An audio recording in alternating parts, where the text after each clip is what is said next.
These two men are making a dirty deal. A woman lies in a coma on the hospital bed. The two men finally settle on a price of $50 for the upcoming paid show. The caregiver thoughtfully prepared some cooling oil for the sleazy guy. The sleazy guy giggles as he climbs onto the bed. But in the next second, it turns out that just now, a mosquito stung the woman awake from her coma. She takes out the sleazy guy. Then, as she tries to get out of bed and leave, she suddenly collapses to the ground. She doesn't know she's been in a coma for 4 years, and her legs have completely atrophied and can't move. During her 4-year coma, the caregiver has no idea how much dirty money he made using her body. Just then, the caregiver returns. What to do? Of course, take him out, cut his Achilles tendon, then slam the door on his head repeatedly, all while asking, "So who is Bill?" Really, it turns out the woman is named Bei Jia, the top assassin of the Deadly Viper organization. But she grew tired of fighting and killing, so she went to the countryside to marry an ordinary man. But on the wedding day, her ex-boyfriend Bill found her and was introduced to the groom as her father. Seeing Bei Jia with a swollen belly, the bloodthirsty Bill decided to kill her. He ordered 4 assassins to appear and start shooting at the wedding scene. The innocent guests were caught in the crossfire, and the already pregnant Bei Jia was brutally beaten. Bei Jia was left barely alive and unable to move. She told Bill, "I'm carrying your child," but all she got in return was a merciless bullet. 4 years later, she wakes up in shock, touches the bullet scar on her head, lucky to have survived, then touches her belly, and the child is gone. Her heart-wrenching grief is overwhelming, but there's no time to mourn. She needs to escape first. She climbs into a car, and surprisingly, through sheer willpower, she regains feeling in her legs that haven't moved in 4 years. Next, she plans her revenge, and the first person she needs to deal with is the woman in front of her, Hei Mei. She was one of the 4 assassins back then. Over the past 4 years, Bei Jia has struggled in nightmares. Meanwhile, Hei Mei successfully retired and built a happy family, even having a fair-skinned, beautiful daughter. Seeing all this in front of her, and thinking of her own child who died in the womb, Bei Jia charges forward with a punch. Hei Mei keeps retreating, and in an instant, she spots Bei Jia's weakness and throws her against the wall.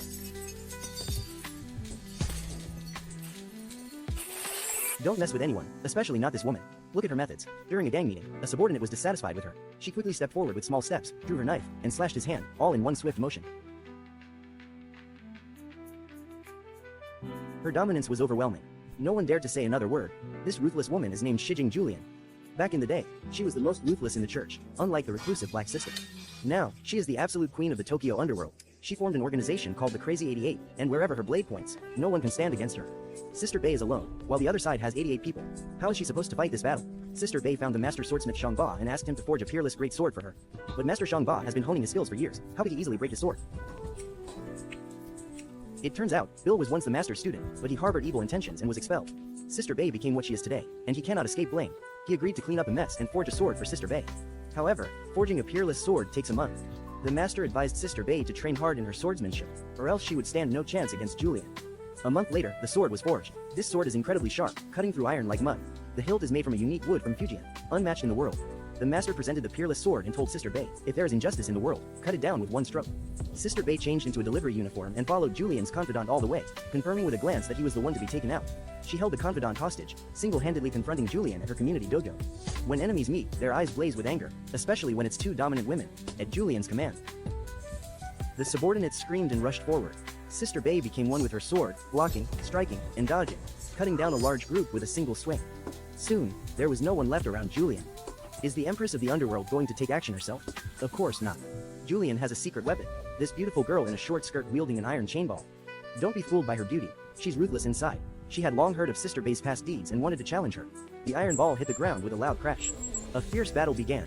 She quickly swung the chain ball, the sharp sound of it cutting through the air grazed Sister Bei's sword tip, smashing the pillars to pieces. In a mid-air maneuver, the iron ball heavily struck Sister Bei's chest.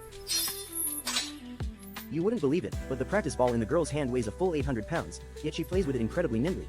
She can smash it, stir it, and with a flick of a switch, the practice ball transforms instantly. A quick pull, and it opens up a seam. What's even more astonishing is that she's wearing a JK uniform.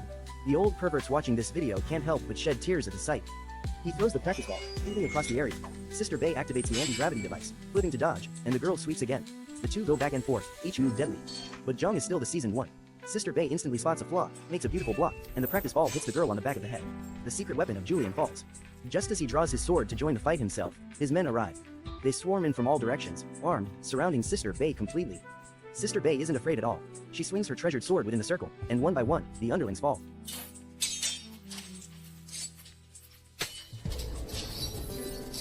After the fierce battle, only one boy remains standing in front of her.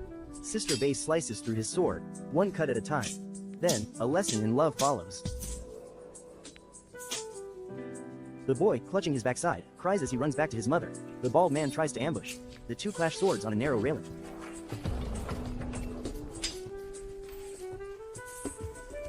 In the end, Sister Bay finishes off the bald man. Alone with her sword, she topples the entire gang. She pushes open the door and enters Julian's dojo. Heavy snowflakes fall from the sky. Julian is dressed in white. They ready their arrows, and Sister Bay attacks first. Julian blocks with his sword. Blades and swords clash, evenly matched. The probing ends. Julian thrusts. Sister Bay turns to counter, slicing off the scabbard. In a duel of experts, every move is lethal. Sister Bay is accidentally stabbed in the back, slowly falling into the shallow snow. Julian reveals a victorious smile. The icy snow is biting, but it also clears Sister Bay's mind. She breathes heavily, though her strength is waning. She stubbornly forges her sword and rises to fight.